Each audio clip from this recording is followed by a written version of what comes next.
Welcome to the Road to Superman, where every video will be a new installment leading up to the new Superman movie as we revisit the classics and show how to build them in LEGO minifigure form. Alright, as we continue on, that brings us to Batman vs. Superman, the first time we ever saw live-action Batman and Superman share a screen.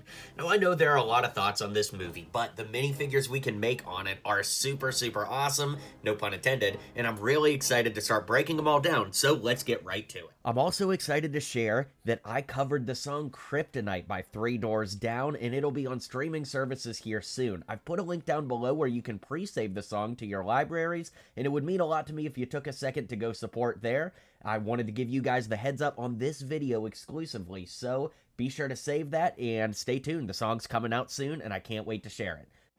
So rightfully so, we'll kick things off with Superman. Now, I used the Batman vs. Superman torso here with a red cape, but the legs are, of course, those bright red dual-molded legs, so we get the red boots, and the head actually comes from the Man of Steel era Superman with the regular black hair. You know, he doesn't really have a curl to his hair in this movie, so I didn't think that was the right piece, but I think that this is a good representation of Henry Cavill in this movie.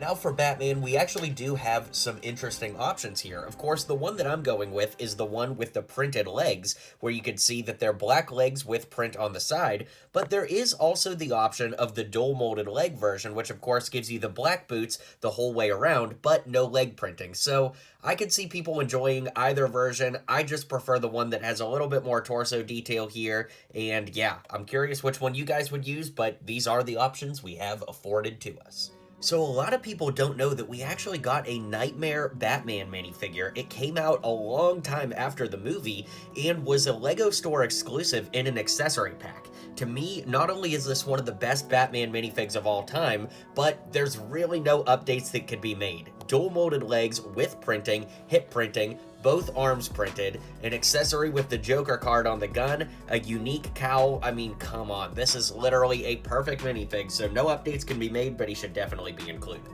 Alright, so now we've got Bruce Wayne and Alfred. For Alfred, I used these dark khaki legs with this torso, I think it's from Lupin from Harry Potter, with the head from Chris Hemsworth's character from the Ghostbusters 2016 movie and Lego Batman movie Alfred, that is. Then for Batfleck, I actually used the hair from Doctor Strange to get you just a little bit of the white gray streaks on the side.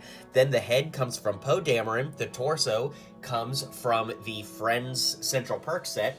Then the arms are dual molded arms with blue sleeves on top from Finn from Lego Dimensions, and he's got dark blue legs to tie it all together.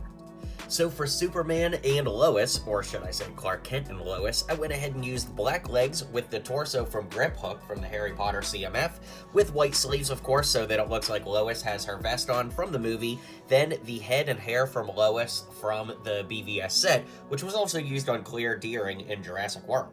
Then for Clark, I used the same hair as Superman with the head from the Clark Kent minifigure, who once again, a lot of people don't even know that exists, but it was in a Lego DC DVD one time. Really crazy and honestly really rare by today's standards, of course. Then we've also got the torso from Commissioner Gordon from the Batman sets, probably around 2018, 2019, and some gray legs to tie the look together. So this is Diana Prince, of course, from The Party, and the torso I used is actually the CMF Scarlet Witch. The reason being, it's the closest torso that I can think of that kind of looks like the party dress she has on. Then, of course, we just need dark red legs, dark red arms, matching hands, the head from the original Wonder Woman, and the brown hair in a ponytail, because that's the closest I could get in my collection to the hairpiece she has in the movie. Or should I say, the hair she has in the movie. Alright, here we have Martha Kent. The hair comes from Nova from Lego Friends, with the head from the Lego Friends, not Central Park, it's the apartment set from Rachel. Then the torso and the legs actually come from the Twilight House set. So I think that looks really good and represents Martha well. Here we have Lex Luthor from the movie, which, yeah, that was one of the performances of all time. The hair does come from Lex Luthor, although it's been used on like Obi-Wan and stuff like that. The head comes from one of the Weasley twins from the Harry Potter CMF series, and the torso and legs come from Rain Delacourt from Jurassic World Dominion, with swapped out hands since, of course, Lex doesn't have red gloves like Rain does.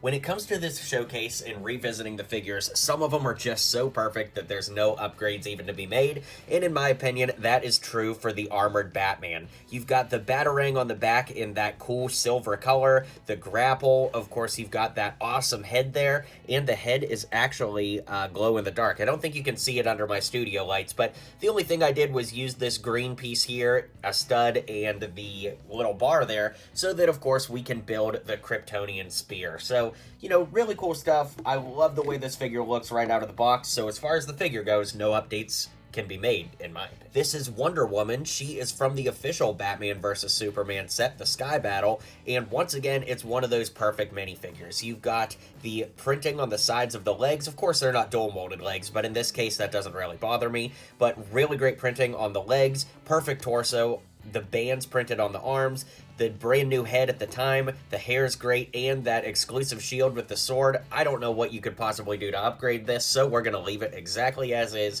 because why mess with perfection?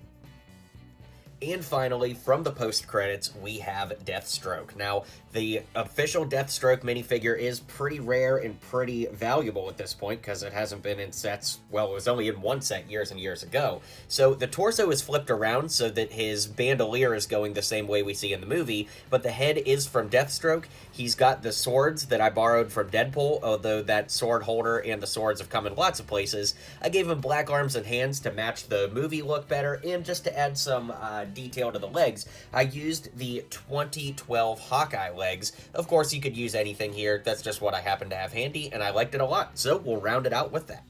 Alright guys, be sure to hit like and subscribe down below. Let me know what you think of these custom minifigures. Be sure to check out the other installments in the Superman Celebration series, and I'll see you guys on the next video.